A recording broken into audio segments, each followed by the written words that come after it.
Bom, então, mais uma vez, boa noite a todos.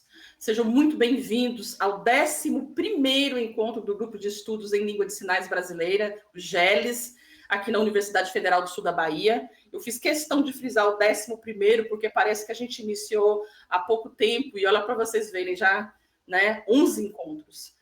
Hoje, a gente terá o tema Desenvolvimento Cognitivo da Pessoa Surda, que será abordado pela professora doutora Veridiane Pinto Ribeiro. Ela é do Instituto Federal de Santa Catarina. Eu sou a professora Daniane Pereira. Eu sou uma mulher de descendência afro-indígena, de cabelos longos, pretos. Eu tenho um rosto redondo, olhos castanhos escuros e estou utilizando um óculos de grau com armação marrom. O meu sinal em Libras é este, a configuração de mão em D, dando um toque com a ponta do indicador na têmpora e desce com um movimento de semicírculo, dando um toque na cintura. Eu estou usando uma blusa rosa, com um colar colorido, 3 brincos pequenos em cada orelha, e atrás de mim eu tenho uma parede branca com um armário de madeira e diversos livros. Eu sou professora de Libras e de Educação Inclusiva aqui na UFSB, estou doutoranda em Letras pela UESC, mestra em Letras, sou graduada em Letras Português, em Letras Libras, Pedagogia Normal Superior, sou especialista em Libras, Supervisão Escolar, Educação à Distância, Educação Especial Inclusiva e Atendimento Educacional Especializado. Estou chefe da subseção de AEE aqui da UFSB. Mais uma vez, eu agradeço a presença de todos vocês no 11º encontro do GELES.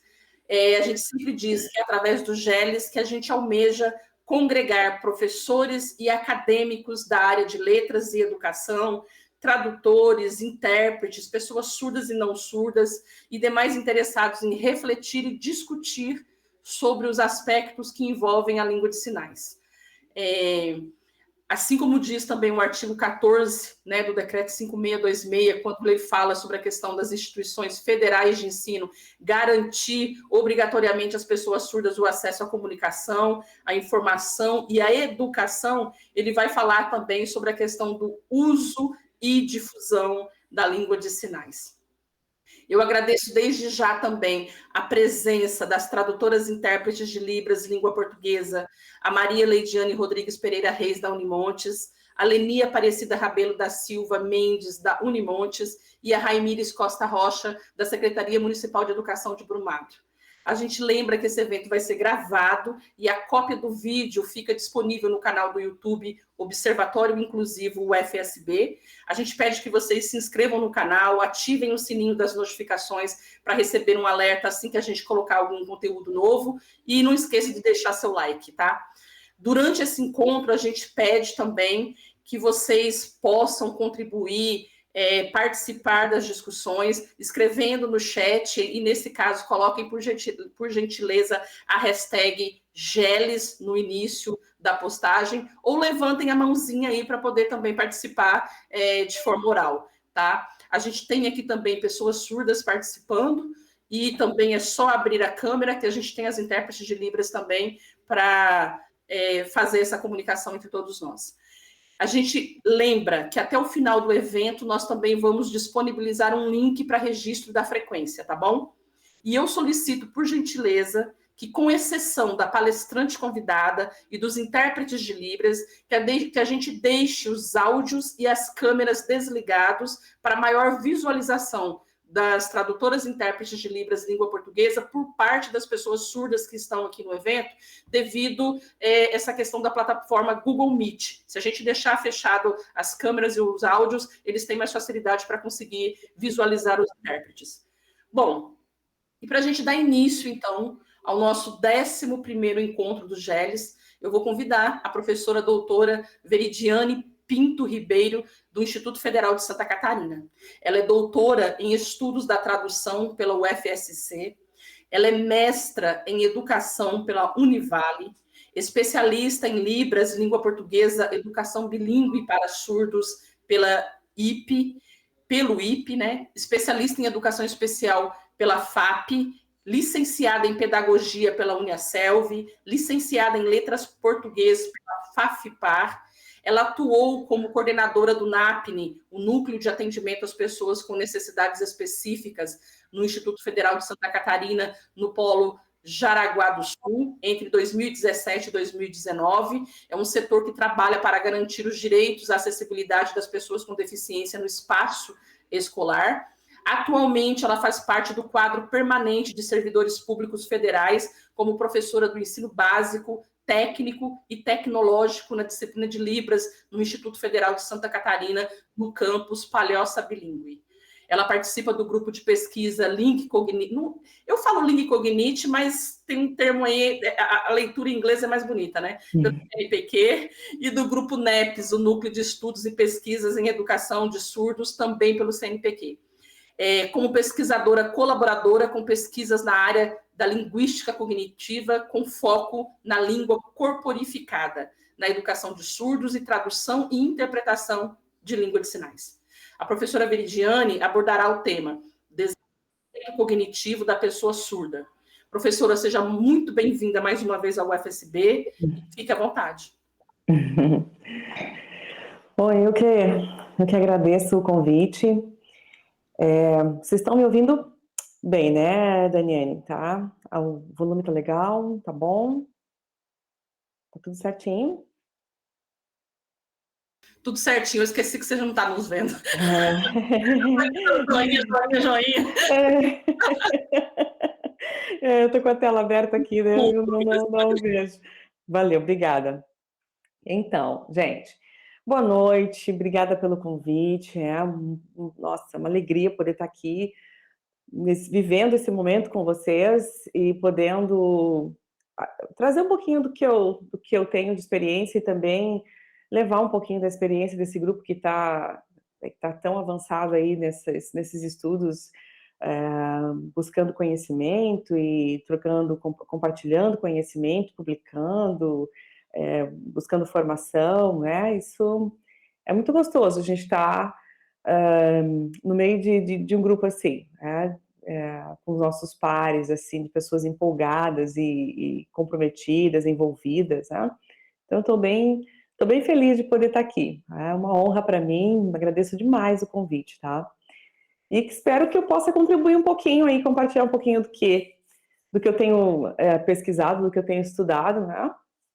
E contribuir um pouquinho para ampliar aí o conhecimento de vocês. Tá? Então, realmente, como a Daniele falou, a minha linha de pesquisa é a linguística cognitiva. Eu sou linguista cognitivista. A minha linha é corporificada. Eu entendo que a língua, ela se constitui a partir de experiências corporificadas, tá?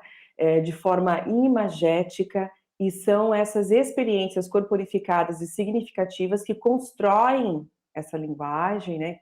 Dão corpo para esta língua e que nos impulsionam a gerar as expressões no momento de interlocução, enfim, é isso que eu vou estar trazendo aqui para vocês, tá? Um pouquinho da linguística cognitiva nesse aspecto do desenvolvimento cognitivo da pessoa surda, tá bom? Mas para a gente poder falar um pouquinho sobre isso, nós precisamos passar, né, por esses estudos que já tem aí todo um prestígio quando se refere aos processamentos, né, da aprendizagem de línguas, né, do ser humano. Tá? E não podemos deixar de falar, obviamente, do gerativismo de Vygotsky. Então, como vocês sabem, né, a maioria aqui, pelo que eu vi do perfil antes da gente iniciar, eu andei fuçando, perguntando aí, né, o pessoal, então, conhece aí o gerativismo, conhece a teoria de Vygotsky, sabe que aqui na UFSC nós temos alguns estudiosos, alguns especialistas, né, que defendem o inatismo, que defendem que a aquisição da língua da pessoa, né, pela pessoa surda, especialistas que eu digo da área dos estudos da educação de surdos, né? Esses especialistas, eles defendem, eles são gerativistas, eles são da linha dos estudos de Chomsky, e eles defendem que realmente uma língua, como a língua de sinais, né, para os surdos ela é inata, que já existe uma gramática internalizada, que depois ela só vai mesmo se adequando, né, a esses processos de regras, de uma construção finita de uma sentença, e nessa sentença, então, vão se colocando elementos ali infinitos para uma série de construções, né, e que isso se dá na vivência com os adultos, né? Então, esta é uma linha, né? Não é a minha, mas é uma linha, e, enfim, cada especialista tem a sua linha. Tá? Tem a linha também daqueles que defendem o estruturalismo, que a língua ela se dá a partir de processos onde você tem ali você tem o signo, você tem uma palavra, você pensa naquela palavra, você tem um significante, o significado, e daí você constrói a sentença a partir dessa regra de arbitrariedade, né? Onde em cada língua você vai ter uma forma diferente de expressar o mesmo significado, porém de uma forma linear, né? Onde cada língua ela vai ter a sua regra de construção, onde você não pode fugir daquela regra. Então, na língua portuguesa, por exemplo, a gente tem sujeito, verbo e objeto, então aquela é a linearidade, então a gente sabe que a gente tem que falar dentro daquela construção, onde os elementos, né, os léxicos, eles precisam estar naquela ordem na frase, assim como as palavras, né, então a palavra bola, você não pode falar labo, você tem que falar da forma como for convencionado dentro daquela linearidade, né. Então tem aqueles também que defendem a questão da forma, né, dessa forma que se estuda a língua, dessa forma que se constrói a língua, dessa forma como esses processos se organizam na nossa mente. Essa é uma linha. E quando se vem para a língua de sinais, né, o significante e o significado, então a gente sabe que tem dentro da tabela fonética. A tabela fonética, ela não necessariamente, né, quem estudou aí letras libras, né, o linguística, enfim, conhece, né, sabe que na tabela fonética você tem os fonemas, né, os sons, né, de tudo que falamos, independente de ser uma letra ou uma sílaba, enfim, né, estes sons que emitimos, eles têm uma representação gráfica. E essa representação gráfica, ela não obedece a uma ortografia. Por exemplo, o som do X, não necessariamente ele tem que ser sempre escrito com o X. Ele pode ser escrito com CH, como acontece com xícara, que se escreve com X, e chácara, que se escreve com CH. Então, na tabela fonética, né, não importa qual é a ortografia que se define naquela língua para se expressar aquele som, a ortografia que representa aquele som. Na tabela fonética existe um símbolo para aquele som e esse símbolo ele é universal. Então, por isso que nos dicionários de inglês, né, quando a gente vê a palavra escrita em inglês, ao lado a gente vê a forma como se pronuncia com base na tabela fonética, porque quem conhece a tabela fonética vai conseguir expressar, vai conseguir emitir o som daquela palavra a partir das pistas que estão na tabela fonética, porque universalmente aquele som, ele vai ser sempre simbolizado por aquele, né, símbolo que está ali no dicionário. E, trazendo esse exemplo aqui da língua de sinais, então, o que nós teríamos aqui de sons, representando os sons, seriam os parâmetros que nós temos. Então, nós temos, né, configuração de mão, ponto de articulação, orientação, movimento e as marcas não manuais, né? Então, esses são as unidades mínimas, sem significado, para formar um sinal. E aí nós temos a palavra carro. E aí nós temos o C, o A, o R e o O, né? Que são as unidades mínimas sem significado que formam a palavra carro. A partir do momento que você formou a palavra carro, você tem uma unidade mínima com significado, né? E aí você tem Aí eu coloquei ali a forma como a palavra fica separada, né?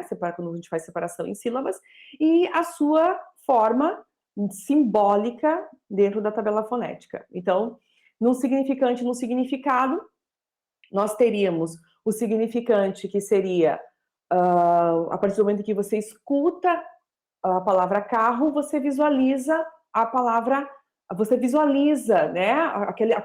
Aquele som, ele te é familiar, carro. Você sabe que você conhece esse som, né? Imediatamente você mentaliza, visualiza imageticamente um carro. Isso é um significado. Na língua de sinais, nós visualizamos o sinal de carro. Quando visualizamos o sinal de carro, é o significante.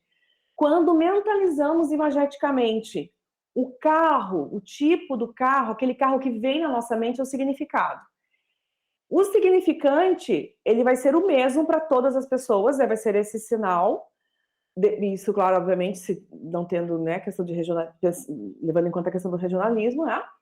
E o significado, ele vai ser diferente para cada pessoa, porque o carro que eu verei vai ser diferente do carro que você verá. E isso é importante a gente falar aqui, porque essa separação que o Saussure faz, essa forma fragmentada que ele coloca, né, para a linguística cognitiva, não se levou em conta a questão das experiências corporificadas. Então, se levou em conta aqui, o Saussure colocou significante e significado, mas ele não colocou contexto, experiências, história de vida. Tá? Então, uma série de questões que precisavam ser também contempladas aqui, para você pensar que aí sim você teria língua, né? Aí sim você teria relações de significado. Tá? Além do Saussure, a gente tem Vygotsky, então eu vou parar aqui, porque nós temos vários outros, obviamente, nós temos outras e outras e outras linhas, em se tratando de conceitos e teorias, né, para o desenvolvimento, para a aquisição, para os estudos da língua, tá? Mas eu vou trazer apenas estes, e vou parar em Vygotsky, que é a linha que eu sigo, tá? Essa linha sócio-interacionista, onde você tem, primeiramente, você tem essa experiência social. Essa experiência social, ela se transforma em um processo onde você vem para a fala egocêntrica, né? Onde você começa a conversar com você mesmo e você começa a questionar e você começa a fazer essas relações de sentido, né? E aí passa para falar interior, onde você passa a ter, então, uma língua abstrata, onde você não tem mais a fala egocêntrica, você não fala consigo mesmo, você passa a ter essa capacidade de abstração, de raciocínio, automática, para você interagir no meio social, né, com a língua. E isso tudo se transforma em significado. O significado, ele se transforma em pensamento. E o pensamento se transforma em fala. Né? E como a gente já conhece, a gente já sabe, isso tudo acontece dentro de uma zona que Vygotsky chama de zona de desenvolvimento proximal, onde você tem o ajuste, né, entre a linguagem real e essa capacidade de comunicação real e potencial, né? A real é aquela que você já domina, que você já tem toda a questão de aquisição, né, para interagir comunicativamente, e a potencial é aquela que você precisa ainda da ajuda de um adulto, da ajuda de um interlocutor, para você poder, então, construir significado e língua, e comunicação, enfim. Né?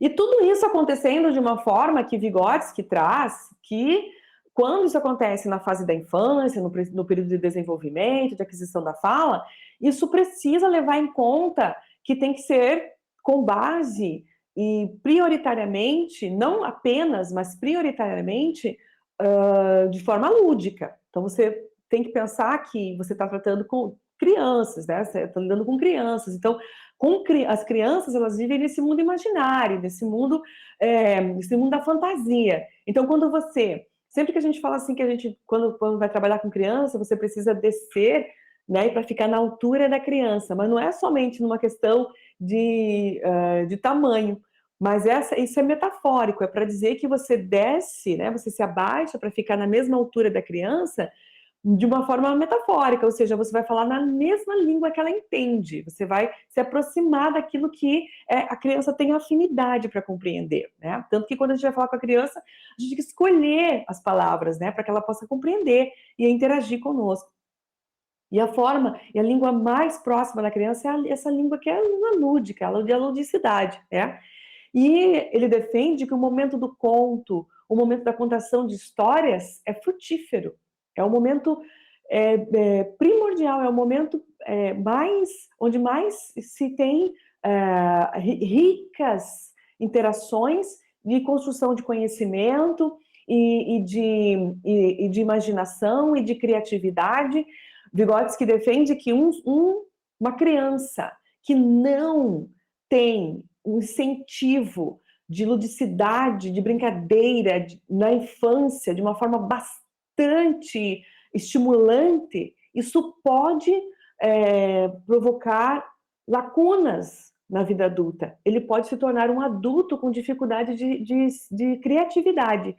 Quanto mais a criança brinca, quanto mais ela imagina, quanto mais ela está no mundo da fantasia, quanto mais ela cria, mais vai fazer dela, vai construir ali um sujeito criativo, que vai chegar na idade adulta não esperando que o outro diga o que ele tem que fazer, mas que vai criar, que vai produzir, que vai ser sim um adulto produtivo, né, criativo. Tá? Então, o que vai garantir mesmo é que essa infância tenha bastante estimulação, muita interação. E aí sim, isso vai garantir que ele tenha um bom desenvolvimento linguístico e cognitivo. Tá?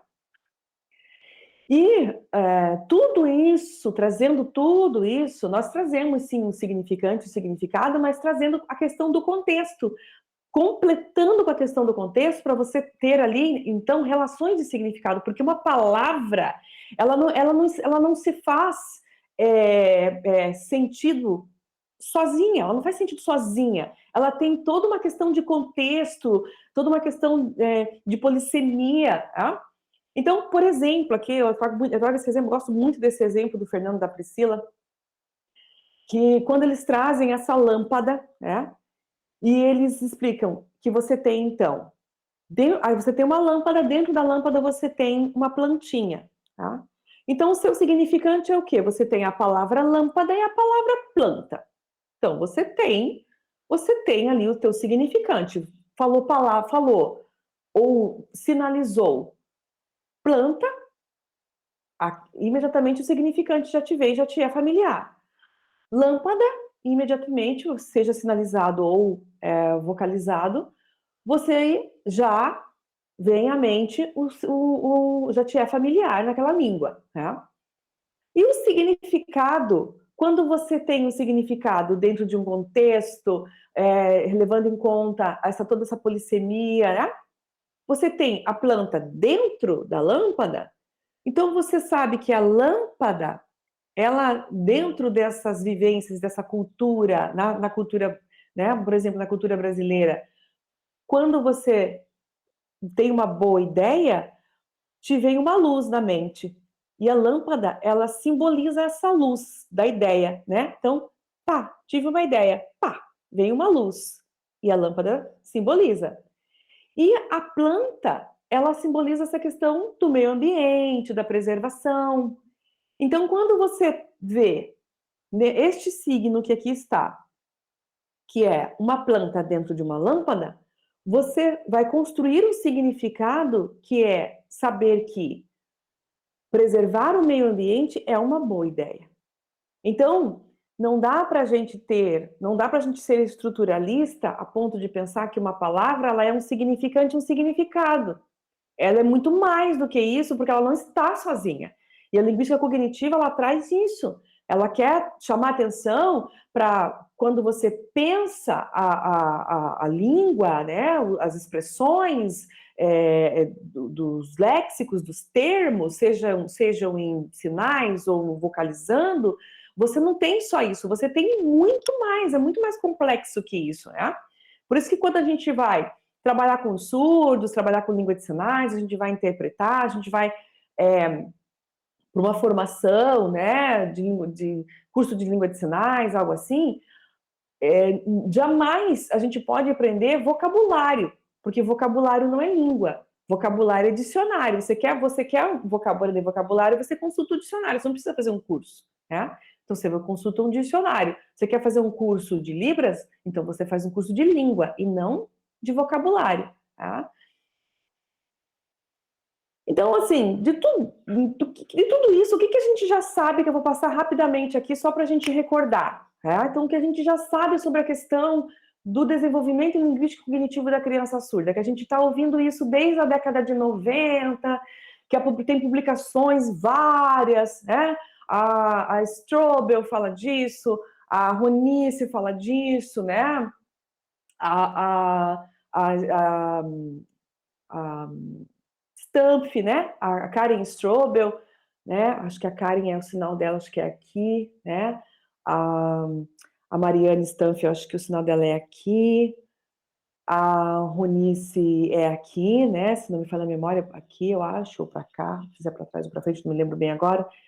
Mas são pesquisadoras que trazem essa questão do desenvolvimento linguístico da criança surda e elas vêm repetindo isso, repetindo o que a gente já conhece e que eu vou passar rapidamente aqui, tá?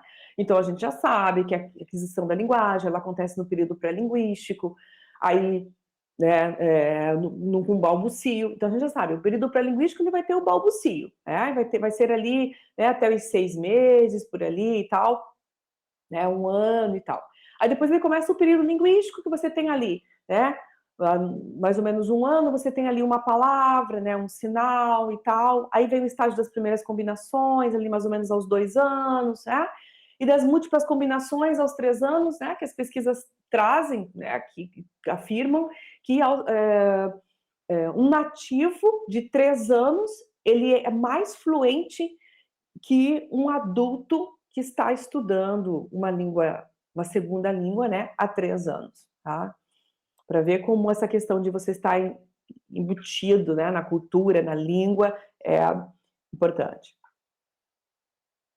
E a gente já sabe, né, que o processo de aquisição em crianças surdas, filhas de pais surdos, ele é análogo, ou seja, ele acontece da mesma forma que em crianças ouvintes. Então, se essas crianças estiverem sendo estimuladas em língua de sinais desde a mais tenra idade, o processo cognitivo, os processos de aquisição da língua, os processos de desenvolvimento cognitivo, eles serão da mesma forma, vão passar pelos mesmos estágios que uma criança ouvinte. Da criança surda vai ser da mesma forma que a criança ouvinte, mas precisa ter essa estimulação, né? Então você vai ter o balbucio das 2 formas, tanto manual quanto oralmente. Então, só que ela não vai emitir sons com um significado dentro daquela língua, mas a criança surda, ela emite sons, sim,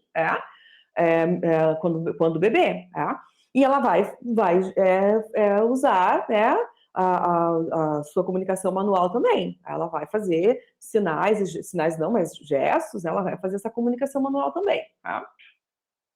E quando essa criança vai passar para o período linguístico, ela já começa, né, a fazer o seu primeiro sinalzinho, isso estimulada, né, o primeiro sinal, mamãe, pão, leite, né, e vai fazendo aqueles sinaizinhos que são os sinaizinhos da sua rotina, da sua vivência ali com os seus pais que são surdos, né.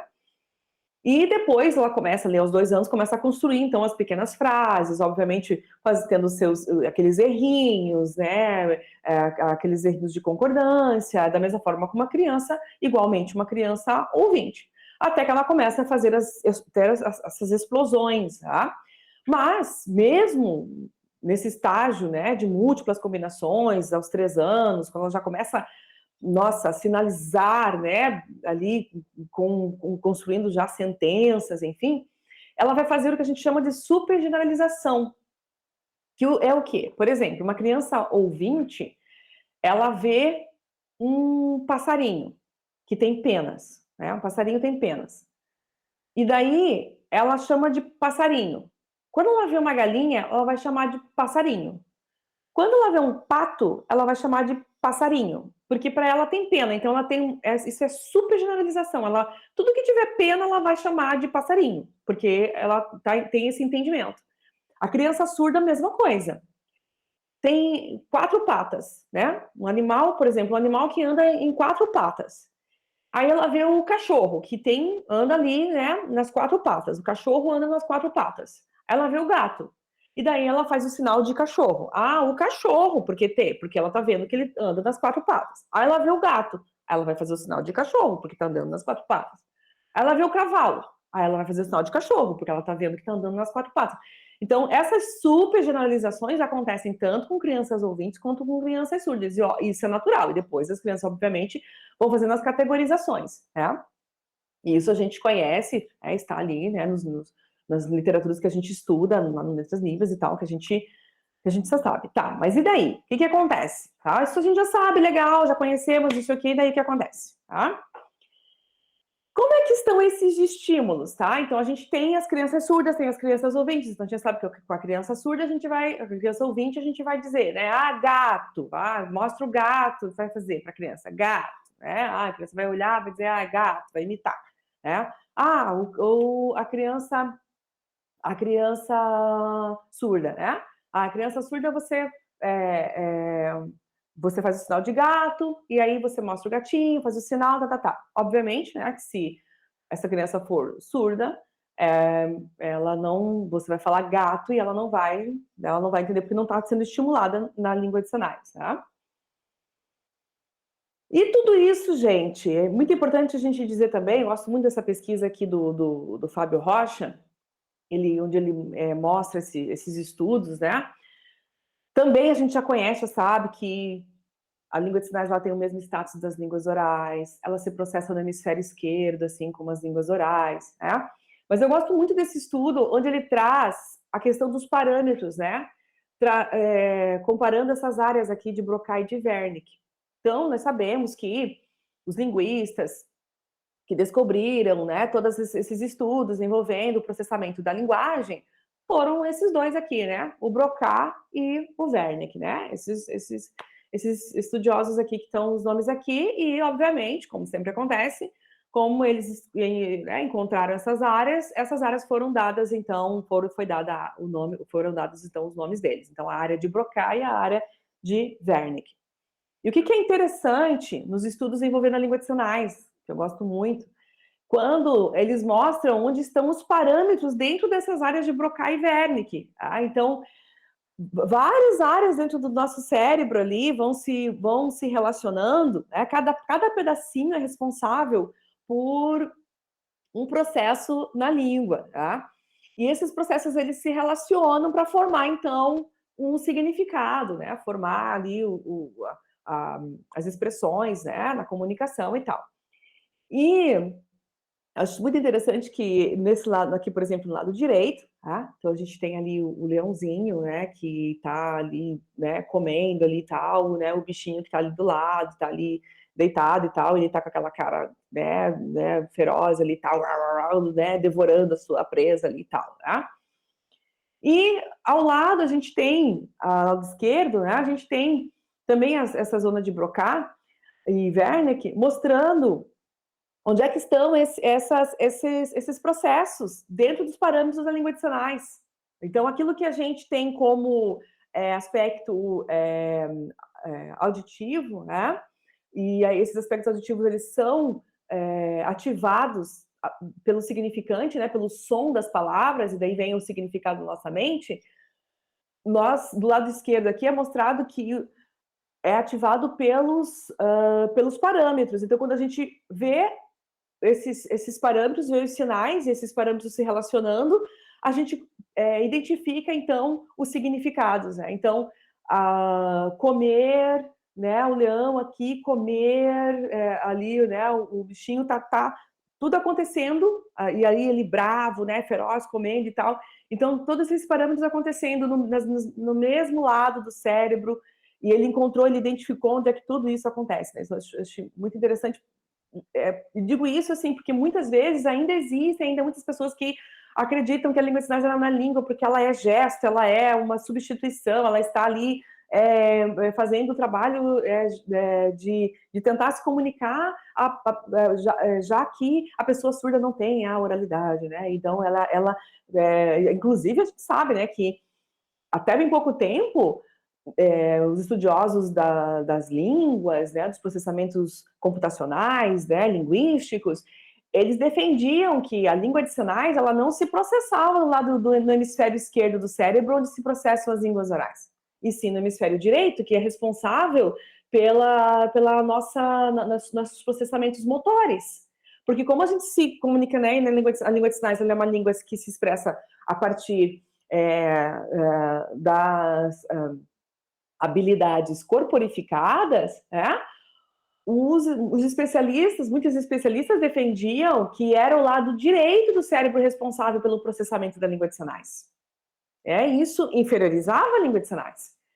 E agora, obviamente, depois desses estudos, né, que já vou mostrar para vocês aqui outros estudos, entende-se que não, que ela tem o mesmo status das línguas orais, tanto que ela se processa no hemisfério esquerdo também, obviamente, fazendo toda uma relação com o hemisfério direito, porque mesmo as línguas orais também fazem uma relação, inclusive nesse momento que eu estou aqui falando, eu estou fazendo uma relação com o hemisfério direito, com o processamento direito, porque eu estou fazendo movimentos aqui, né? Então existem relações, na hora em que nós estamos falando oralmente, nós também fazemos relações do hemisfério esquerdo com o hemisfério direito. Então, essas habilidades que eu estou fazendo aqui, quando eu estou, por exemplo, né? Então eu não estou fazendo sinal de por exemplo, mas eu estou fazendo por exemplo. E para eu poder ter a escolha de fazer, por exemplo, assim, é porque esse movimento de fazer assim, para dizer por exemplo, para mim tem significado. Eu não vou fazer, por exemplo, gesticulando, me movimentando de uma outra forma. Não estou falando de língua de sinais, estou falando de movimento, de gestos, né? Os gestos, eles também têm significado, porque o hemisfério direito conversa com o esquerdo e tudo tem que ser com significado, nada é aleatório, tudo é com significado. Inclusive, existem pesquisas, né? Eu gosto muito das pesquisas da Maíra Velar, quem tiver a oportunidade, quiser pesquisar um pouco mais sobre isso, a Maíra Velar, ela fala sobre esses estudos envolvendo as línguas orais e os gestos, mostrando que nas línguas orais os gestos não são aleatórios, que os gestos eles são com significado. Quando você fala alguma coisa e usa um gesto, você não escolhe qualquer gesto, você escolhe um gesto que vai ser coerente com o que você está falando. E esses estudos das línguas orais, eles contribuem para elevar ainda mais os estudos das línguas de sinais, porque eles comprovam que as línguas de sinais já têm tanto significado que até quem é ouvinte, quando vai usar um gesto, esse gesto tem que ter significado e estar coerente com o que ele está oralizando, né? Então, esses estudos também são importantes. Esse estudo também é muito legal, eu gosto muito desse estudo também, porque ele traz, mostra, a partir de exames de imagem, né? Quando o cérebro é estimulado em uma língua, a parte do cérebro que responde, que acende, né? E mostra no exame de imagem a parte do cérebro que acende. Isso tudo para comprovar que a língua de sinais ela é uma língua que se processa no hemisfério esquerdo, assim como as línguas orais.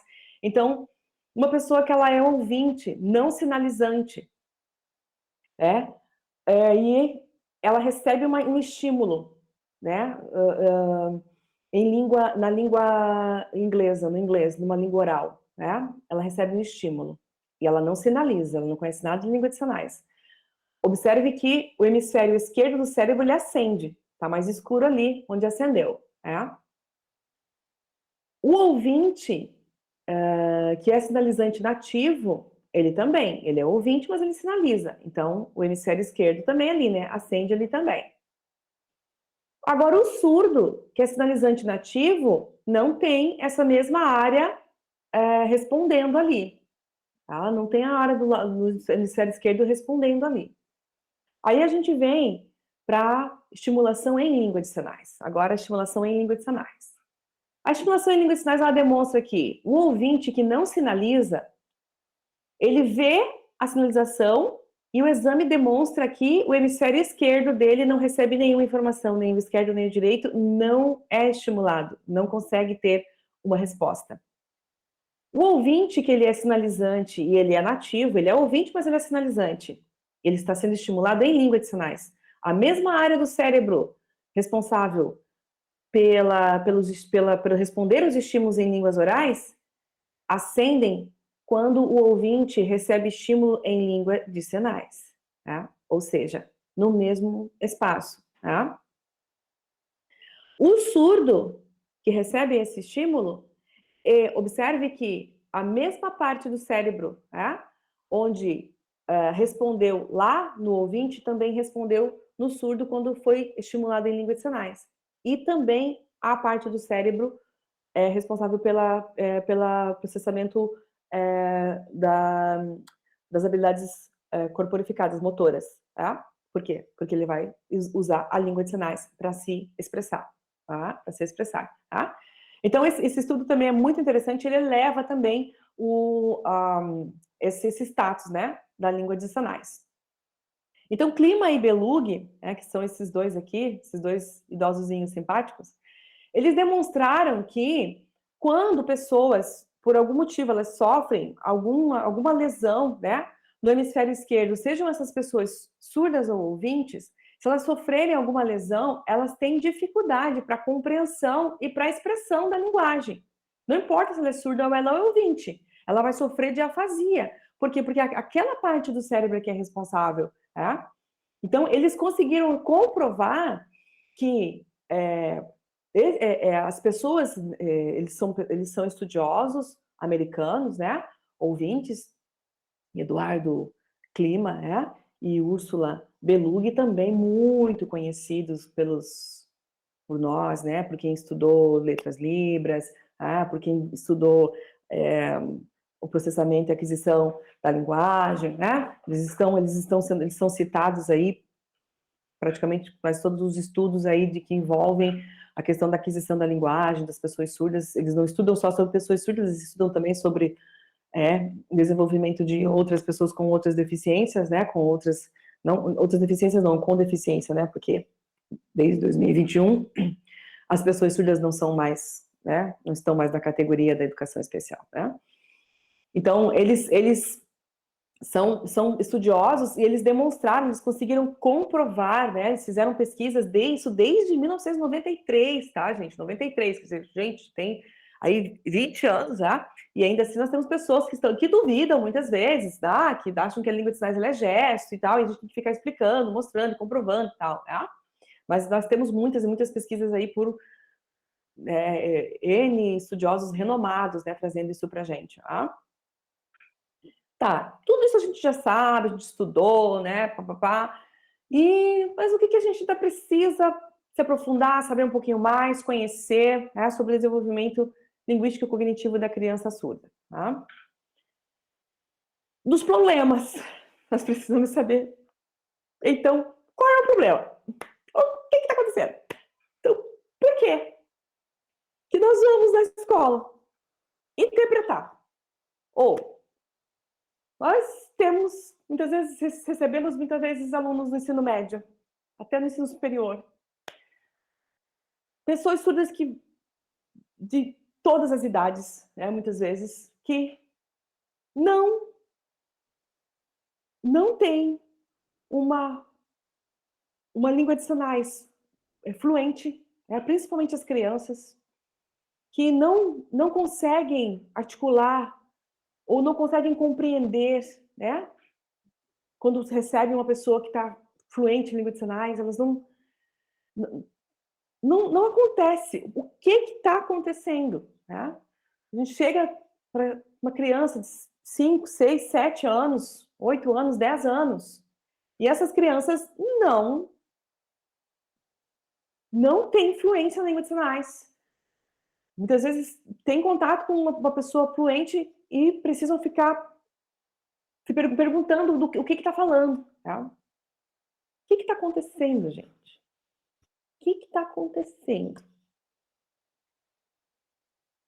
Então, essas crianças, elas estão recebendo os inputs linguísticos adequados? Elas estão vivendo experiências com a língua que são experiências puras, experiências realmente com a cultura cultura da língua de sinais, vivendo a cultura da língua, né? Vivendo a identidade da língua. É isso que está acontecendo. Tá? Nós temos a legislação de 2002, né? Que a língua de sinais ela né, oficialmente a língua do povo surdo. O decreto 5626 que veio difundir, né, a língua de sinais em todas as universidades, todos os cursos de licenciatura, nos repartições públicas, né, a formação em letras libras, a pedagogia bilíngue, como a gente tem aqui no meu campus, né, no Instituto Federal de Santa Catarina, aqui no campus bilíngue, então é o campus que eu trabalho, o meu campus, ele é o único do Brasil, ele é o único no Brasil, é o único campus federal que tem a perspectiva bilíngue, onde não importa qual curso que você estude ali, você vai aprender Libras. Então, a gente tem design, a gente tem computação, a gente tem nível técnico e superior, né? Pedagogia bilíngue, especialização em tradução e interpretação, especialização em educação de surdos, técnico em tradução e interpretação, língua de sinais, tudo língua de sinais, né? Multimídia, né? Curso superior em multimídia. Todo mundo é obrigado, a disciplina de Libras não é eletiva, ela é disciplina obrigatória, ela reprova, né? As disciplinas, né? Não faz uma disciplina só, faz disciplina de Libras, de cultura surda, né? Então, todo mundo tem que estudar língua de sinais aqui no campus, todos os cursos. Ele é o único campus no Brasil federal com essa perspectiva, né? E é um dos únicos que oferece o curso de pedagogia bilíngue. Acho que só tem no INES, se não me falha a memória, só tem no INES, pedagogia bilíngue, né? Então, ainda falta muito, ainda tem muita coisa para acontecer, a gente ainda precisa muito. Por isso que muitas vezes a gente chega e encontra essas crianças com toda essa defasagem. Né? Eu tenho esse vídeo aqui que eu vou mostrar para vocês, talvez vocês até já conheçam, né? Nessa audiência pública que aconteceu em 2013. Eu gosto muito desse vídeo, porque a Patrícia Rezende, vocês devem conhecer, esse é o sinal dela, né? Esse é o sinal da Patrícia, tá? A Patrícia, que ela é diretora de políticas da FENEIS, né? A diretora de políticas da FENEIS, já há muitos anos, vem lutando bravamente pelos direitos das pessoas surdas, né? Ela participa de todos esses movimentos políticos e ela foi, então, participar nessa audiência pública que eles foram discutir os direitos das pessoas com deficiência e tal. E, de repente, uma pessoa aqui de Florianópolis, uma representante da Secretaria de Educação aqui de Florianópolis, questionou a Patrícia em relação à inclusão das pessoas surdas. Porque a Patrícia estava defendendo a escola de surdos, a escola bilíngue de surdos, uma escola onde todas as pessoas sabem língua de sinais, onde tem pessoas surdas interagindo, pessoas ouvintes interagindo em língua de sinais, né? E essa pessoa que está ao lado da Patrícia começou, então, a criticar o posicionamento dela, dizendo que isso era segregação e tal, né? Que era um direito dos surdos. Eu não sei se o vídeo vai abrir, eu não sei se vocês vão ouvir o vídeo, eu vou trazer aqui, espero que vocês consigam, se não, eu quero que, por gentileza, que vocês me avisem que não está dando certo.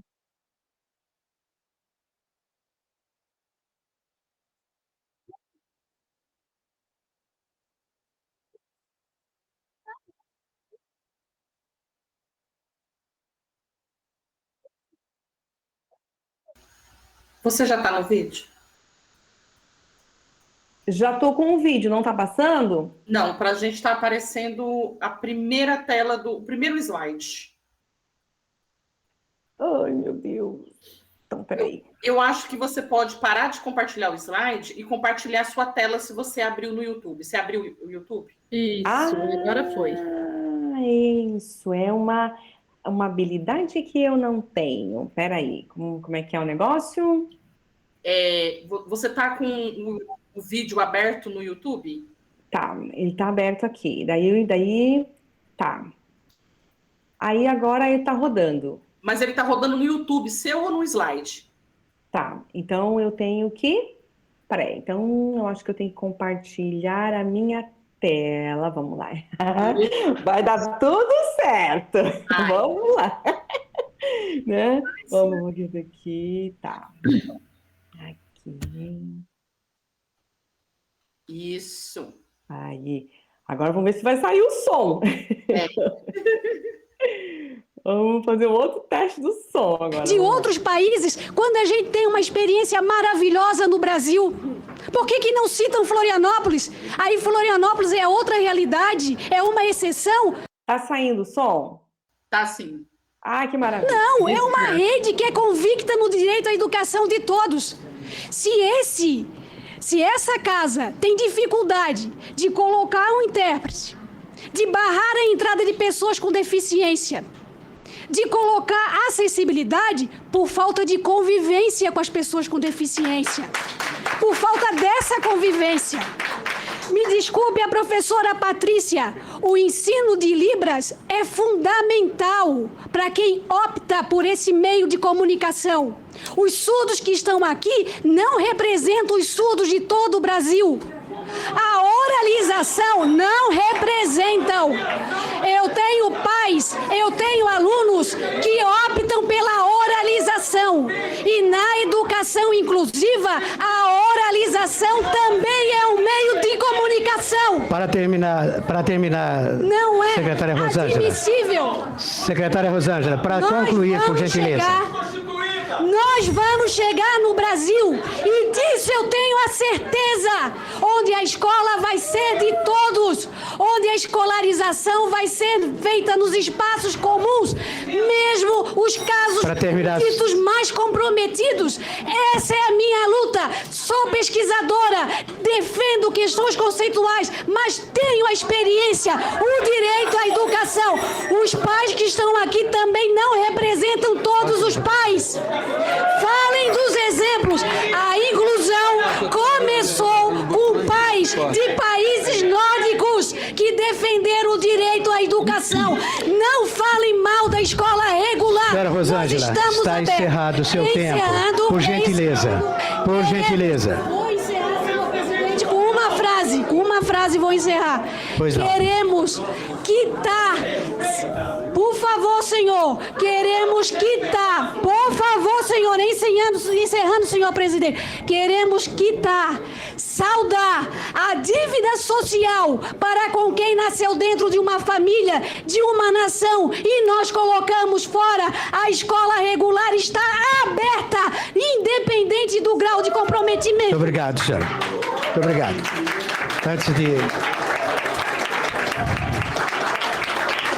Antes de passar para a Patrícia, eu quero reforçar o que aqui já foi dito. Ninguém está contra a inclusão. Acho que a secretária não entendeu uma palavra do que foi dito aqui. Todos foram a favor da inclusão. Todos. Eu acho que precisaria prestar um pouquinho mais atenção na fala de todos. Em segundo lugar, eu acho que deveria conhecer um pouquinho mais da realidade brasileira. A senhora deve viver circunscrita a Santa Catarina. A senhora não conhece a realidade do interior do Norte e do Nordeste. A senhora não conhece, a senhora não viajou. A senhora precisa, em primeiro lugar, conhecer essas realidades. Está encerrado o seu tempo. Passo a palavra para a senhora Patrícia Rezende, com muito prazer.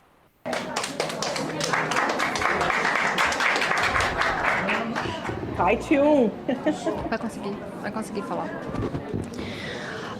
Quando a senhora fala sobre os surdos, que a FENEIS não representa os surdos, que eu, como surda, doutora, eu estou falando. A senhora já falou, eu respeitei o momento da sua fala, agora, por gentileza, respeite o momento da minha fala. Cuidado com o radicalismo aqui, senhor presidente. Por favor. Patrícia é boa.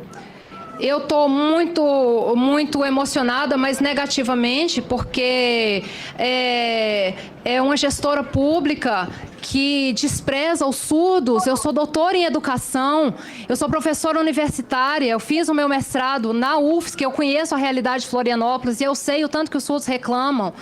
a Convenção da ONU fala sobre discriminação, a gente poderia bem entrar aqui agora com o processo de discriminação.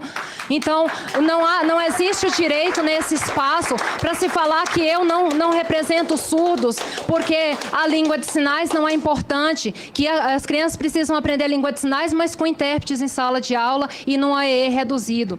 Eu morei 3 anos em Florianópolis e estudei, fiz a conclusão, fiz o meu plano de trabalho, foi na UFSC, e trabalhei lá como professora universitária por um bom tempo. Eu conheço a história de Florianópolis. Saiu uma notícia falando de uma creche municipal dentro dessa rede de ensino citada, que ganhou o prêmio por ter uma educação inclusiva, de excelência, que te incluía, inclusive, crianças surdas na idade, então, de creche. Foi premiada pelo MEC, ganhou um prêmio de ser um exemplo, uma referência na área da inclusão.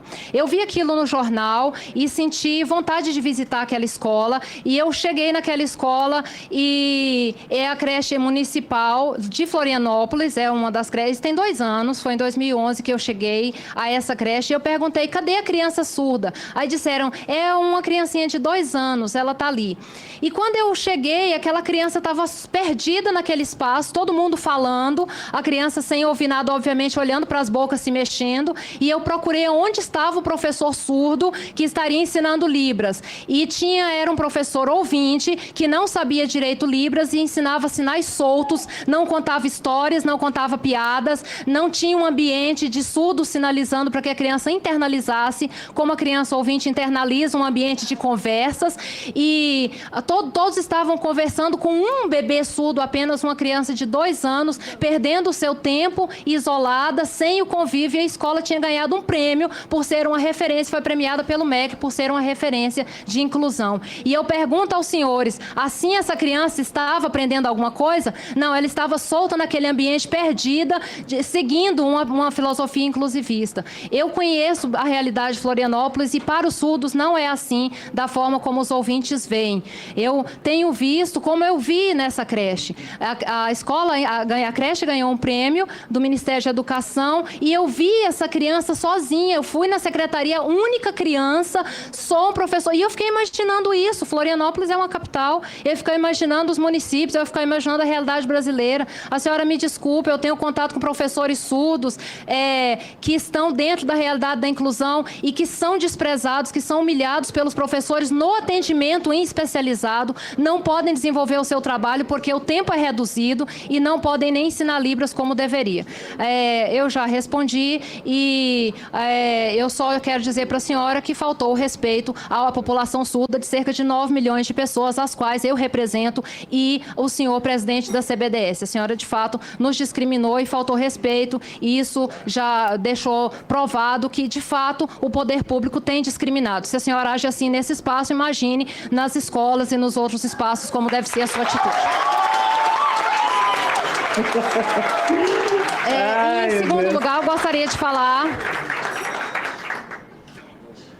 gostaria de falar muito rapidamente, resumir a minha fala em relação à questão da professora Macaé, que falou sobre, comparando, não é, a questão das escolas americanas comparada com a realidade brasileira. E falou, por exemplo, que a escola americana, de cultura americana, aqui no Brasil, cuja língua de instrução seja o inglês, pode ser comparada com escola cuja língua de instrução seja o português oral e esteja apenas a presença do intérprete. Essa não caracteriza nunca uma escola bilíngue. Não cabe, dentro do conceito bilíngue, esse tipo de escola onde a língua de sinais fica secundarizada, não é? Então, no Brasil, se diz a língua oficial é o português. Então, a criança entra para aprender o inglês, por exemplo, numa disciplina simples, a criança ouvinte, para aprender. E a criança surda precisa adquirir os conhecimentos de todas as áreas do conhecimento dentro da escola. escola, porque 95% das famílias de surdos são de pai e mães não surdos, que não conhecem a língua de sinais. Então, o espaço educacional, ele é para além, bilíngue, ele é para além de um espaço de inclusão educacional, também é de inclusão social, porque os adultos surdos, professores ali, vão compartilhar suas experiências e formar pessoas com consciência cidadã e com consciência crítica para atuar na sociedade. As pessoas que moram no campo têm direito a uma educação diferenciada. Os indígenas têm direito a uma educação bilíngue. Nós vemos direitos e nós queremos também o nosso direito de ter uma educação bilíngue. Nós queremos uma educação numa escola pública, regular, bilíngue, que inclua crianças surdas e crianças e adolescentes jovens, não surdos, mas que são de famílias de surdos, filhos de pais e mães surdos, e que estejam incluídos. Por que não se pode ouvir a comunidade surda? A minha pergunta hoje aos senhores é: por quê? Por quê? Quem indicou a presença da professora Rosângela? Foi o MEC que indicou? Eu pergunto a Macaé, foi o MEC que indicou? Quem convidou a professora Rosângela? Foi o MEC? Foi a federação. Que indicou? Foi a Federação Brasileira Síndrome de Down. As associações de síndrome de Down vão fazer 80 entidades em todo o país. Sim, então fale da síndrome de Down, mas não fale dos surdos, porque eu represento os surdos. Então não se insira na minha área. Por favor, muito obrigada. Muito bom, né? Nossa, Patrícia, olha. Muito bom, gente. Patrícia é muito boa. Meu Deus do céu, eu sou fã da Patrícia. Deixa eu colocar aqui, continuar aqui, gente. Então, primeiro eu vou abrir aqui o slide para a gente continuar conversando, né? Então, gente, esse discurso da Patrícia revela que falta muita coisa, né? Então, você veja que uma creche aqui em Florianópolis, né? Eu moro aqui em Palhoça, do ladinho de Floripa. Aqui em Florianópolis, uma creche ganhou um prêmio de inclusão. E a Patrícia foi lá e chegou lá, e que inclusão? Então, olha a visão das pessoas em relação ao que é qualidade de educação para os surdos. Então, como que nós vamos ter realmente uma educação que faça com que as nossas crianças surdas se tornem bilíngues, fluentes em línguas de sinais, realmente interajam plenamente, comunicativamente, tenham todo um pleno desenvolvimento cognitivo, se essa é a visão da sociedade de qualidade da educação das nossas crianças surdas, né? Aí agora eu vou mostrar para vocês, gente, uma outra situação completamente diferente de total sucesso, total, 100% de sucesso, né? Porque tem uma experiência completamente diferente, vocês também conhecem. Muito provavelmente aquele vídeo da Patrícia vocês também devem conhecer, né? Porque foi amplamente difundido na época, né? Ficou muito famoso.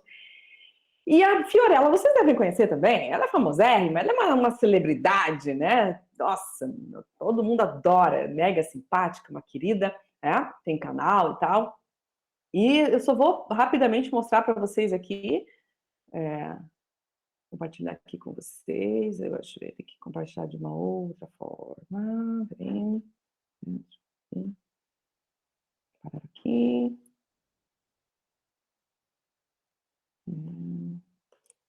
Compartilhar aqui. Isso. E aí eu vou compartilhar com vocês esse episódio aqui, né?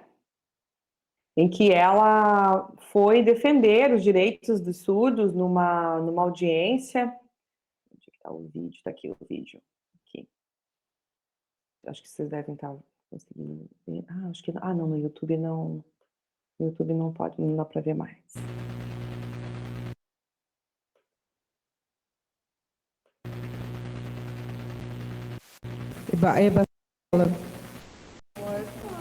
E aí a Fiorella foi, né? Defender lá.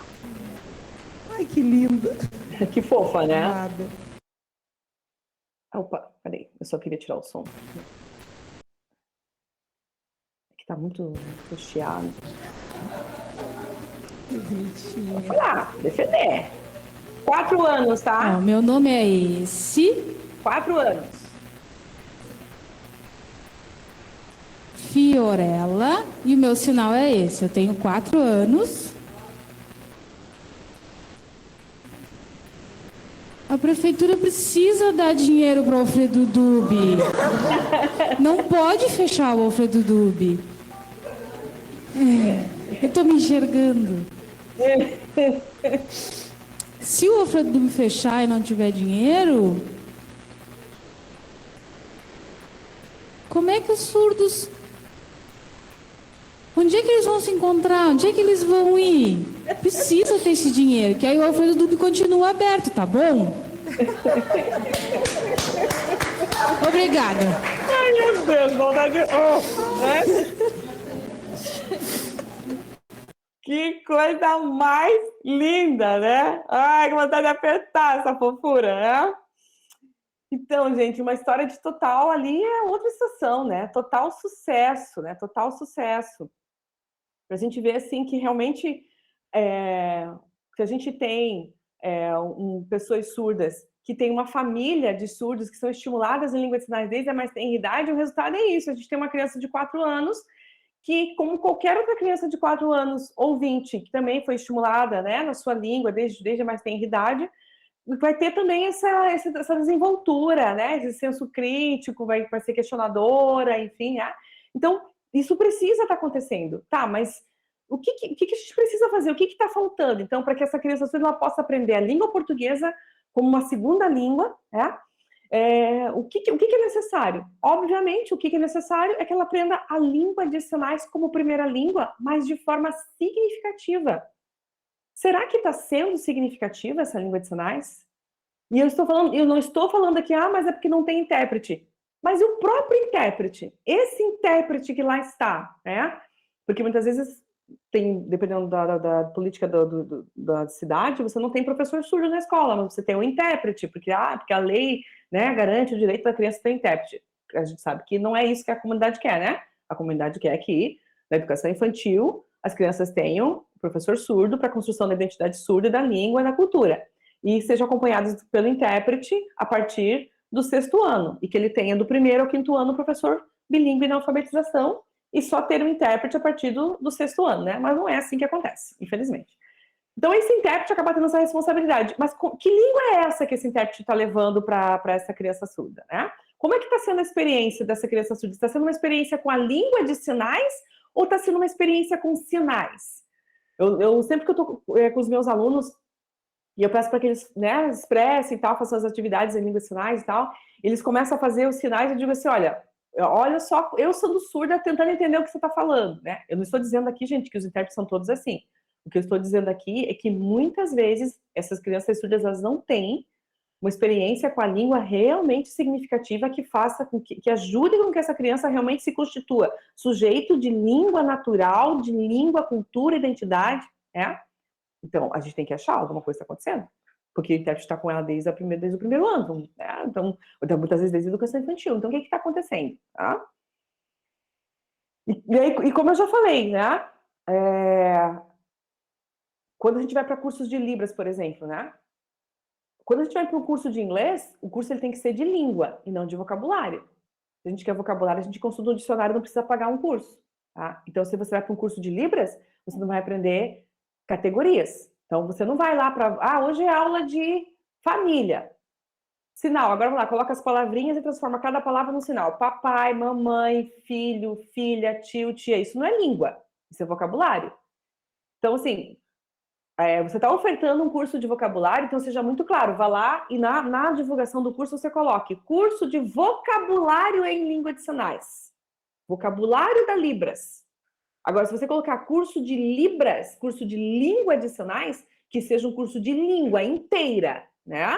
Com cultura, com expressões, com toda essa parte da identidade surda, da cultura surda, dos aspectos linguísticos, da gramática da língua de sinais, com tudo. E não só pedaços. Se você está ensinando pedaços, está indo na linha do Saussure, então você não está ensinando uma língua, você está ensinando vocabulário. E aí a pessoa, ela vai... Aí muitas vezes o intérprete aprendeu assim, né? No curso de Libras, independente de ser um professor surdo, professor ouvinte, porque professores ouvintes também ensinam assim, né? Eu não estou aqui dizendo se o professor ele é surdo ou ouvinte, estou falando do curso, né? Aí ele aprende assim. E aí ele vai e começa a sinalizar dessa forma, da forma como ele aprendeu.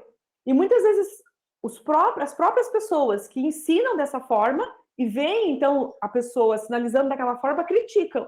mas ela está fazendo... Não, eu não estou entendendo o que você está falando, você está falando em português sinalizado, você não está levando em conta os sentidos, eu não estou entendendo nada que você está sinalizando, não sei o quê, mas você está sinalizando do jeito que você aprendeu lá no curso de vocabulário, né? Se você tivesse aprendido língua, você ia expressar língua. Como você aprendeu vocabulário, você vai expressar vocabulário, tá?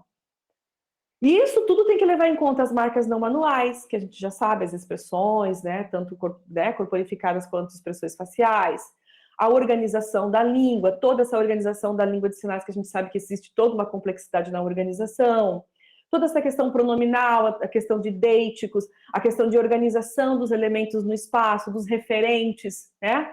Toda essa questão da concordância verbal, do processo anafórico, da concordância do olhar, tudo isso são termos, né, na língua de sinais, o uso de classificadores, o uso de metáforas, de expressões idiomáticas, né? As expressões visuais, toda a arte visual, toda a questão da cultura surda, isso está sendo levado em conta, né?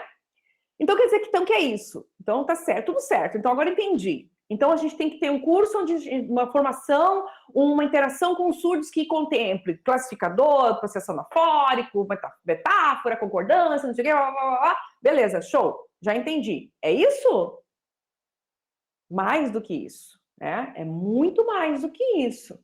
É a gente entender o sujeito surdo, entender que a gente tem um sujeito que é um sujeito de cultura imagética, né? Então, se você vai... Esses dias, os meus alunos do curso, eu pedi para que eles expressassem alguma coisa que eles estivessem a fim de falar, né?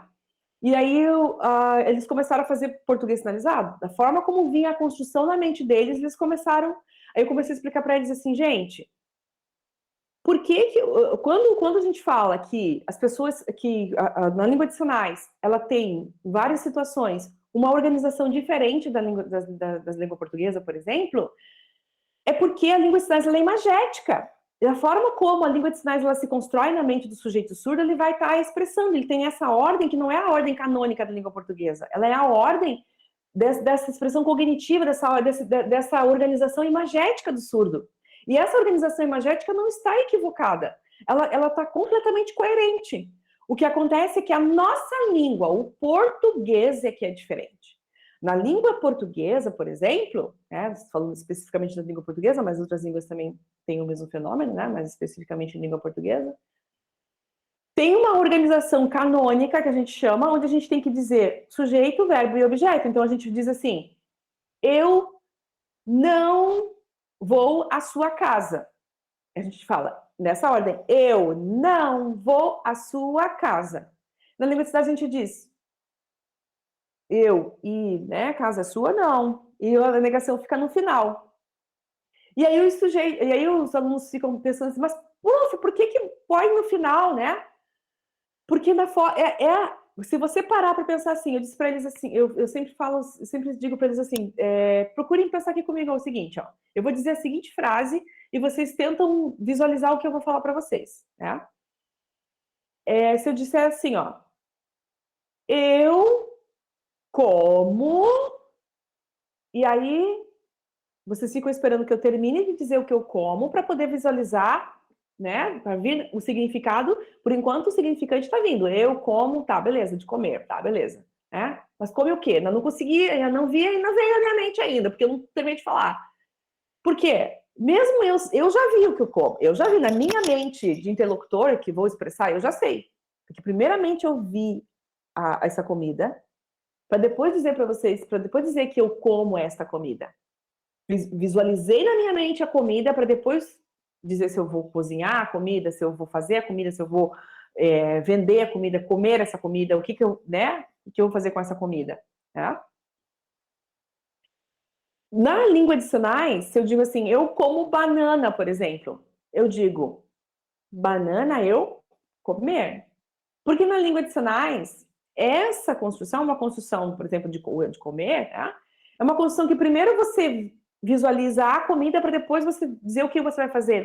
O frango, eu vou assar, eu vou vender, eu vou achar, eu vou, enfim, né? Então, na língua de sinais, por que as construções elas são, né, diferentes em relação à língua portuguesa? Por exemplo, com os interrogativos, que geralmente ficam no final. Então, como você vai à escola? Então, você ir à escola como? Carro, moto, ônibus, como? Fica no final, né? Porque é dessa forma que se constrói imageticamente, né? Cognitivamente, é dessa forma que se constrói na mente do surdo. E outras línguas orais têm essa mesma construção. Por exemplo, a língua coreana, ela usa o verbo no final da frase.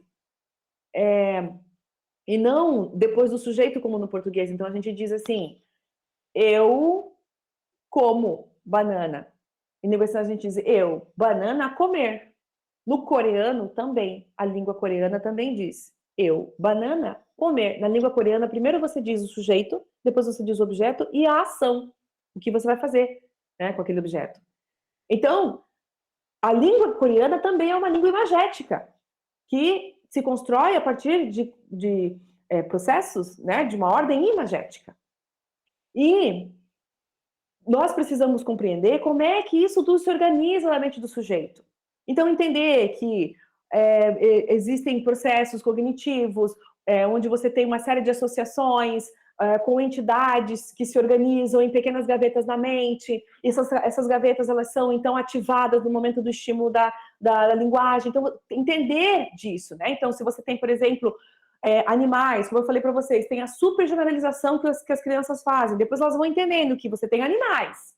Mas aí você tem os de pelo, que nem todos são cachorro. Tem os gatos, tem o cavalo, tem o coelho. Então, tudo isso vai se organizando na mente do sujeito e vai se separando em pequenas gavetinhas, que no momento da estimulação da linguagem, ele resgata, constrói o sentido, compreende ou interage na conversa, de forma compreendendo aquela conversa, ou então expressando algo. E a gente precisa entender isso quando a gente vai sinalizar. A gente precisa isso quando vai para a língua de sinais. Porque a gente, no momento da interpretação, a gente resgata todas essas gavetinhas, abre as gavetinhas, junta tudo de forma imagética. Imagética.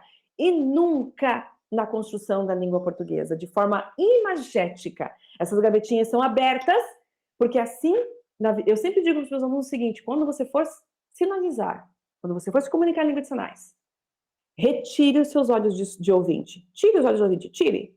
Põe do ladinho. E agora, no lugar, coloca os olhos de surdo. Vai sinalizar? Substitui seus olhos de ouvinte por olhos de surdos. Para você poder interagir com ele a partir da língua, que é a língua natural, né? A língua de sinais.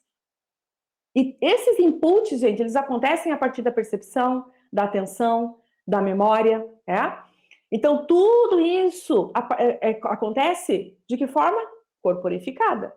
A percepção, a atenção, a memória visual, tátil, olfativa, tudo isso acontece com o nosso corpo interagindo com o espaço, com o meio. E tudo isso, todas essas nossas experiências corporificadas se transformam em significado, se transformam em língua. Porque a gente já viu que o significado se transforma em pensamento, que se transforma em fala.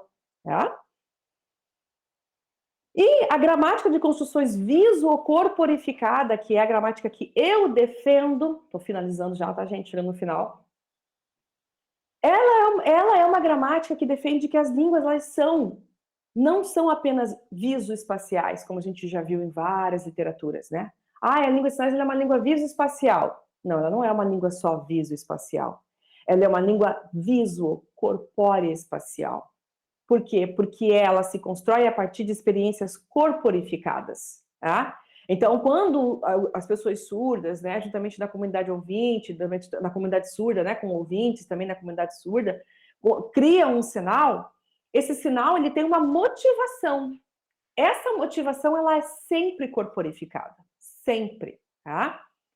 E isso não cabe para os estudos do estruturalismo, para os estudos do gerativismo, que o estruturalismo entende a língua como fragmentos, o gerativismo entende que a língua ela se constrói num pedacinho restrito de uma frase, com elementos ilimitados, de uma forma que o sujeito ele já nasce com uma gramática, ele só vai adequando juntamente com a experiência com os adultos, né? Como diz o gerativismo. O gerativismo diz isso, que a pessoa já nasce com a gramática, e estudos posteriores vêm contestar, né, o Chomsky, vem contestar o gerativismo, que não, ela não nasce com a gramática, né?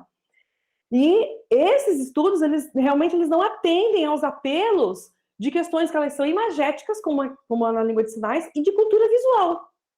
Não estão então, assim, quando eu leio pesquisas que trazem o estruturalismo, o gerativismo, né, defesas, eu respeito, mas não aceito, porque não entendo que essas teorias, elas abarcam todas as questões imagéticas e de cultura visual, né, das línguas de sinais, que também são construídas a partir de estímulos perceptivos sociais, afetivos, né, motores, né?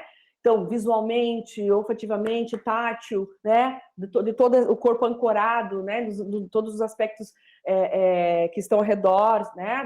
Do espaço, tá? De uma forma sempre corporificada, em experiências no mundo real, né? Então, a língua, ela não pode, ela tem sempre que ser analisada a partir de experiências reais, tá? Ela é holística, ou seja, ela não pode ser pensada em pedaços, ela tem que ser pensada em inteira, né?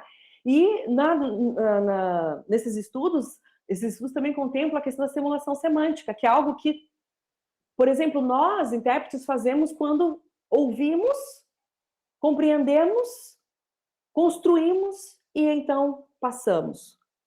Essa simulação semântica que a linguística cognitiva traz é um processamento cognitivo que fazemos a partir da compreensão daquele sentido. Então, fazemos uma simulação primeiramente cognitivamente, né?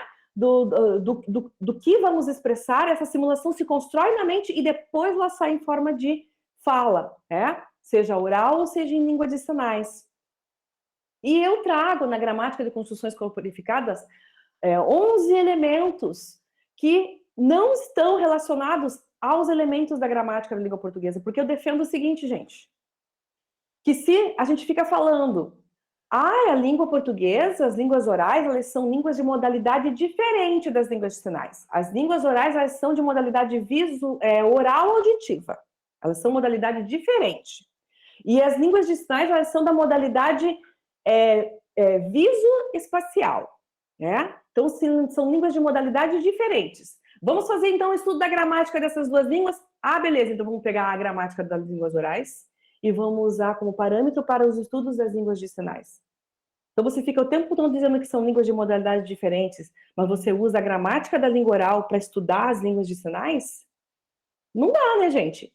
Se ela tem uma construção, ela é uma língua de modalidade diferente, viso-corpóreo-espacial, ela tem uma gramática diferente, ela tem elementos gramaticais diferentes em relação às línguas orais. Né? Então, eu trago 11 elementos aqui, vou trazer apenas alguns para a gente discutir. Né? Um deles são os classificadores, que vocês conhecem bastante, né? Só que eu trago o classificador tanto de perspectivação quanto o classificador manual. O que é o classificador de perspectivação? É quando você tem o classificador, ele é o quê? Ele é o uso, né, de uma forma da mão que substitui o sinal quando você vai fazer o quê? Quando você precisa que um objeto sofra uma ação ou então quando um objeto produz uma ação. É para isso que você usa o classificador, né? Então você tem o classificador manual, que é o quê? Que é a forma da mão. E o de perspectivação, que é o quê? Que é o classificador que vai ou produzir ação ou receber. Então, na história dos três porquinhos, nos estudos que eu fiz, eu estudei a história dos três porquinhos e, na história, o lobo mau vem e derruba as casas, né? Então, ele derruba, por exemplo, a casa de palha. E eu pedi, então, para que algumas pessoas sinalizassem essa casa, né? Caindo com a força do sopro do lobo mau. Então, o lobo mau vem só para a casa e a casa de palha, então, ela cai. E aí, as pessoas interpretaram assim, fizeram dessa forma. A casa assim e a casa caiu. Assim, ó, caiu. Né? Fez dessa forma. Só que o classificador perspectivação, ele entende que você está trabalhando de uma forma imagética. Então, você tem que levar em conta todo o contexto, ela é holística. Se você tem uma casa de palha, então esse é o sinal de palha, né? Esse aqui é o sinal de palha. Tá? E a casa, se o vento bate na casa, então você não tem uma casa que cai dessa forma. A criança vai entender? Vai. Mas qual vai ser a experiência que essa criança vai ter com língua de sinais? Com cultura? Uma experiência com significado? Uma experiência afetiva? Então, você tem a casa aqui, uma experiência imagética, visual? Será? Você tem a casa, e ela, se ela é de palha e vem o vento, a palha é leve. Então, imageticamente, se você está falando de uma língua que é imagética, o vento bate nessa casa, e essa palha leve, ela balança, ela flutua, e quando ela vai caindo, ela cai. Quando ela bate no chão, ela cai leve, porque ela é palha. Se fosse madeira, ela se soltaria, tuf, tuf, né? Então aqui a gente tem a madeira soltando, tuf, tuf, na parede soltando, tá, tá, tá, soltando, tá, tá, tá. Ela voa, e quando ela cai, pá! Ela bate com força no chão. Isso é você pensar numa perspectiva imagética, um classificador perspectivação. Por quê? Porque você não está falando apenas a casa cai e você faz o sinal de casa caindo. E aí isso é português sinalizado. Isso não é levar em conta uma experiência imagética.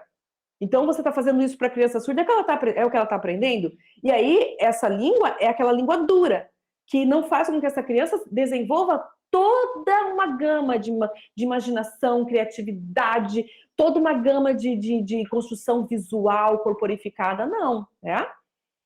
Quando você pensa, por exemplo, na iconicidade corporificada, a gente tem sinais icônicos e arbitrários. Ah, sinal icônico, moto, carro. Ah, arbitrário, arrepender. Não. A linguística cognitiva, ela diz que não existe sinal arbitrário, não existe língua arbitrária. Não existe arbitrariedade, não existe. Todas as línguas são icônicas. A língua de sinais, ela é icônica todo o tempo. Por quê? Porque todos os sinais, eles têm uma motivação corporificada. Cognitivamente, isso se constrói na mente do surdo de uma forma imagética. Então, o arrependimento, ele tem esse sinal aqui, porque você vai fazer o arrependimento aqui no ombro, aqui na perna, tem toda uma motivação corporificada para que o arrependimento seja da mente, porque é a mente que se arrepende. O sinal de tudo bem é para cima, porque corporificadamente, tudo, em relação ao nosso corpo, tudo que está para cima é o bom. Animado, feliz, né? Feliz aqui, né? Ah, sorrir. Então, tudo que é para cima é bom. Então, tudo bem para cima. Não tá tudo bem para baixo. Isso sempre em relação ao nosso corpo. O vizinho, você coloca o sinal de casa para o lado. Em relação à nossa experiência corporificada, esse sinal, ele é icônico porque ele tem uma motivação corporificada. O sinal de triste também não é arbitrário. Ele é icônico, porque ele tem uma motivação corporificada. Ah, mas isso aqui não tem nada a ver com triste, a mão girando aqui. Mas a linguística cognitiva defende que uma expressão, ela não é pedaço, ela é inteira. Então, você baixar a cabeça, fechar os olhos, fazer expressão de triste, isso é uma motivação icônica. Porque o sinal ele não é só isso aqui, ele é o todo, né? Pedra, por que o sinal de pedra é icônico? Porque eu não fiz pedra não bati na parte mais mole do meu corpo. No momento da motivação, eu bati da criação do sinal, eu bati na parte mais dura. Porque corporificadamente faz todo sentido para mim que a parte mais dura do meu corpo batendo se pareça com pedra. Então esse sinal ele é icônico porque ele tem uma motivação corporificada, onde eu vou buscar a parte mais dura do meu corpo. Noite também, ele é icônico porque eu fechei os olhos, né? Como eu fecho os olhos aqui, ele é icônico. Aqui o tremer, né? Para ir mais rápido agora. O sinal medida, né? Quando a gente faz medida, somar, é icônico, porque eu pego esse junto, o meu corpo, em relação ao meu corpo, quando eu tenho isso, eu junto, eu somo todas as partes, eu tenho isso. Eu tenho isso tudo junto aqui, isso é icônico.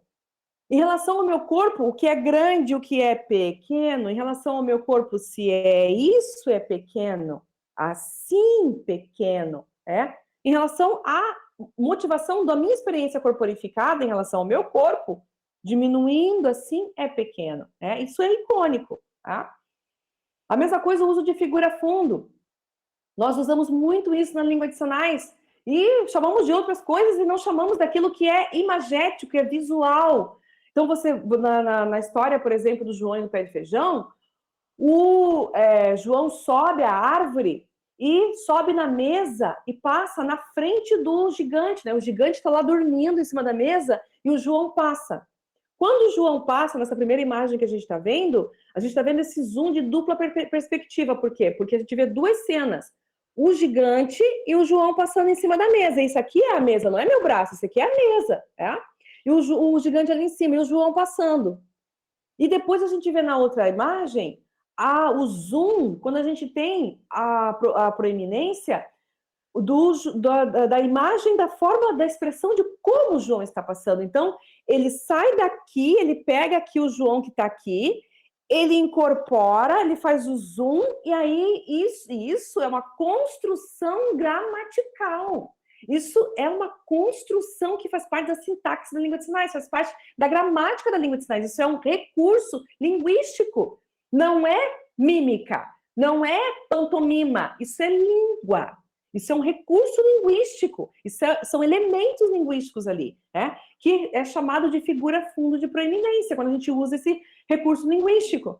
Que aí ele faz que o João passa dessa forma. E, para finalizar, os deiticos interrogativos e semânticos. Então, os deiticos interrogativos semânticos, digo assim, são os apontamentos que você faz pergunta com significado. Nas outras literaturas, os especialistas chamam isso de pronomes interrogativos, assim como a gente chama no português. Só que na língua de sinais eles não são usados para fazer perguntas igual no português. Nas línguas de sinais a gente usa esses elementos de interrogação para fazer relações de sentido. Então, se a gente fala assim, curso, eu vou ao curso para aprender Libras. Então, eu vou ao curso, por quê? Objetivo meu, o quê? Aprender Libras. Eu coloquei uma pergunta no meio da frase, porque na língua de sinais existe esse elemento, esse recurso, esse uso sintático de pronomes interrogativos, e por que deítico? Porque ele faz um zoom no meio da frase que tem o objetivo de quê? O objetivo de chamar a atenção do interlocutor para aquela informação. Então, quando a gente faz no meio da frase, como? Onde? Por quê? O que aconteceu? Não sei o que aconteceu. A gente faz, A gente usa esses recursos para dar um zoom e para chamar a atenção do nosso interlocutor que uma informação depois daquilo é importante, Então, isso não é um pronome interrogativo, isso é um interrogativo semântico. Por quê? Porque ele faz relações de sentido. Ele não é usado para fazer uma pergunta, ele é usado para fazer relações de sentido. Então, isso é, sim, gramática visual, porque está dizendo realmente qual é a função daquele elemento naquela construção. E não emprestando o nome do português para botar aqui na língua de sinais, Então, gente, essa gramática de construção visocorporificada, ela privilegia o quê? Ela privilegia a língua, que ela é visocorpórea espacial. Ela não é só visoespacial, ela é visocorpórea espacial. E isso tem que acontecer, conforme Barham, que é um surdo americano, pesquisador, onde ele diz, e aqui eu vou ler inteiro, porque eu acho importante, essa fala dele assim, eu acho impactante, só toca, Quando ele fala aqui, ele alerta que é considerado grave que crianças surdas não tenham acesso natural a histórias, pois é possível que esta falta possa lhes causar déficits nos níveis cognitivo, linguístico e emocional, perturbando a construção e estabelecimento de sua identidade. Há que se respeitar a literatura surda e o trabalho adequado às crianças surdas, providenciando profissionais que atuam com competência linguística, enquanto contadores de histórias. É Barham que está falando, um surdo, doutor, pesquisador, um professor americano de uma universidade americana. Ele está falando que é grave se isso não acontece. E eu digo, baseada, inspirada por Vygotsky, eu digo que o lúdico, o brincar, As narrativas infantis, elas são ferramentas que propiciam à criança momentos ricos de liberdade imaginativa, de onde podem emergir mundos de possibilidades, produtos das relações sociais e culturais e da relação linguística. E é assim que acontece e que tem que acontecer. Então, só algumas imagens que eu trago de quando eu trabalhava como professora, contadora de histórias, quando eu trabalhava com as crianças, né? Então, aqui algumas imagens de quando a gente fazia contação de histórias, teatro, dança, quando eu interpretava, né, essa imagem aqui, ó, aí embaixo, eu estou interpretando a história da Branca de Neve para eles, fazendo aqui o dia do circo, fazendo o varal de histórias ali, fazendo coreografia sinalizada, então, eu aqui sentada magra, eu era magra, eu já fui magra, tá, gente? Olha meu braço aqui nessa foto do meio, meu Deus. Tá, isso é um assunto para outro, né, para outro momento. E aqui também eu sentada contando histórias com eles, né? Eu dançando, eu aqui dançando com eles, eu aqui nessa maquete que a gente fez a história da Branca de Neve, tá? E também levar em conta, não posso deixar de falar, e só para finalizar, sobre a Saigin Writing, tá, gente? Sempre que possível, se possível, trabalhar com a Saigin Writing, porque a Saigin Writing, ela também traz para o sujeito surdo, né, esse pertencer, aquilo que é meu, a minha escrita da minha língua. Então, sempre que possível, o trabalho com a Saigin Writing. Então, não vou ler a conclusão, porque eu acho que já falei demais, já passei do tempo horrores, só quero agradecer, porque provavelmente muita gente já foi embora, passei da hora horrores, mas assim, gente, não tinha como falar pouco, tá? É um assunto muito vasto, e eu não falei tudo. Trouxesse tudo aqui, meu Deus, né? Deixa o meu contato aqui, tá, gente? Então, a gente pode continuar essa conversa num outro momento, deixa o meu contato aqui para vocês poderem me fazer perguntas, né? Provavelmente hoje não vai dar tempo de fazer pergunta, e eu atendo vocês com o maior prazer, tá bom? E perdão aí, desculpa, né, por ter passado. Professora, não precisa pedir perdão, porque, nossa, foi muito bom. Foi muito bom. Eu estava aqui vendo um pedaço da aula do doutorado de ontem. A gente trabalhou ontem justamente a questão do gerativismo, né? E a gente tentou jogar essa questão da língua de sinais e, nossa, foi muito bom. Amei, viu? O pessoal está aqui no meu Zap, toda hora eu estou recebendo uma mensagenzinha ali no Zap. Você falou do pessoal sair, mas não. Saíram umas 3 pessoas e ainda vieram se justificar para mim no WhatsApp.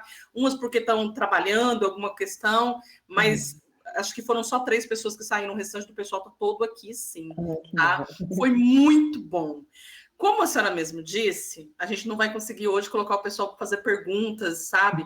Mas o chat está cheio de agradecimentos, sabe? Obrigada. O pessoal se identificou bastante no vídeo que tinha a professora Patrícia, no vídeo que lá também estava a professora Macaé, que também é conhecida muitos do Geles, porque ela é mãe de Marina. Marina foi nossa colega no Letras Libras, então o povo já foi, já veio para o chat, para o Zap, já comunicar. O pessoal está agradecendo demais, porque realmente foi maravilhoso, tá? Acho bom a senhora ir para o chat depois dar uma olhadinha aí também. Estou olhando aqui. Acompanhar.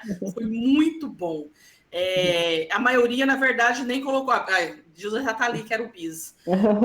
O pessoal nem colocou muitas perguntas, não. Foram mais identificando as questões e né? Fazendo essas comparações. Foi muito bom. Quero agradecer a sua presença. Lá. Principalmente o pessoal que estava no Letras Libras, quem conseguiu fazer já estudou essas questões linguísticas e consegue, na sua fala, fazer essas colocações, enxergar tudo que você foi falando. Nossa, foi muito bom. Nós ficamos aqui maravilhados. Tá? Foi ótimo. Temos que ter outros encontros, sim, para a gente poder falar mais, sabe? Acho que todo mundo vai concordar que precisa voltar. Foi muito bom. Eu quero agradecer a senhora novamente, agradecer ao pessoal que está aqui com a gente. Eu vou passar a fala para a professora Veridiane para ela poder se despedir de vocês, tá? E volto para a gente poder encerrar. Por favor, professora. Bom, gente, olha, eu é que agradeço a oportunidade, eu amo essas oportunidades para poder estar falando, né, sobre a linguística cognitiva, sobre a língua de sinais, os estudos de tradução e interpretação. Então, eu só tenho a agradecer por esse momento e espero que em um outro momento a gente consiga continuar esse bate-papo, essa conversa, esse encontro, que foi uma delícia. Eu só tenho a agradecer a Daniane, agradecer aos intérpretes e todos que aqui compareceram, participaram, né? E podem contar comigo sempre, que eu vou estar por aí. Estou sempre por aí, tá? Beijo, gente. Obrigadão. Foi ótimo. O nosso 12º encontro será em novembro, porque em setembro e outubro a gente dá uma paradinha nos encontros do GELES, porque a gente tem o primeiro Seminário Nacional de Educação Especial na Perspectiva Inclusiva aqui na UFSB, e aí o GELES e o GPI se juntam para essa atividade. Em outubro, nós vamos ter o primeiro Seminário Nacional de Educação Bilíngue aqui na UFSB também. Então, os dois grupos também se juntam para essa atividade. E em novembro, a gente vem com o 12º encontro do GELES. Quem estará aqui? A professora Flávia, né? Quem sabe a gente não consegue fazer uma casadinha aí e joga as duas aqui com a gente. Olha que maravilha. Né? Porque eu sei que vocês andam muito juntas, até porque é link cognite que vocês falam, né? Eu fico no link cognite, mas, né? Tá. Link cognite. Link cognite. Então foi maravilhoso, professora. Pessoal, eu queria agradecer mais uma vez as intérpretes de Libras que estão aqui com a gente, ficaram até agora, muito obrigada, tá? Gratidão. A Maria Leidiane Rodrigues Pereira Reis é da Unimontes, a Leni Aparecida Rabelo da Silva Mendes é da Unimontes também, e a Raimires Costa Rocha, que é da Secretaria Municipal de Educação de Brumado, aqui na Bahia. Eu quero agradecer também, não posso esquecer, de agradecer os monitores do evento, né? A gente tem a Dilza, o João Vitor, o Leandro, a Luzinete, estivemos aqui também com a Simone, que hoje nos ajudou também, recepcionando o pessoal. Muito obrigada. Eu queria agradecer a todos os integrantes do GELES que estão aqui e aos não integrantes, sabe? Ao público que veio para poder discutir, para poder conhecer, entender um pouco mais a língua de sinais, a Libras, tá? Obrigada, professora Veridiane, mais uma vez, gratidão. Foi muito bom ter você aqui. Eu já estava aqui pensando, na hora que o vídeo, a gravação for, eu vou ter que assistir de novo. Né? E a maioria vai ser assim. Eu lembrei de Maílson, que já está ali no zap para mim. Dani, a hora que a gravação cair no canal, você me avisa. Muito obrigada, gratidão, uma boa noite, viu? Tudo de bom. Foi ótimo, professora, amamos. Obrigada. Beijo, gente. Obrigada pela presença de todos. Valeu.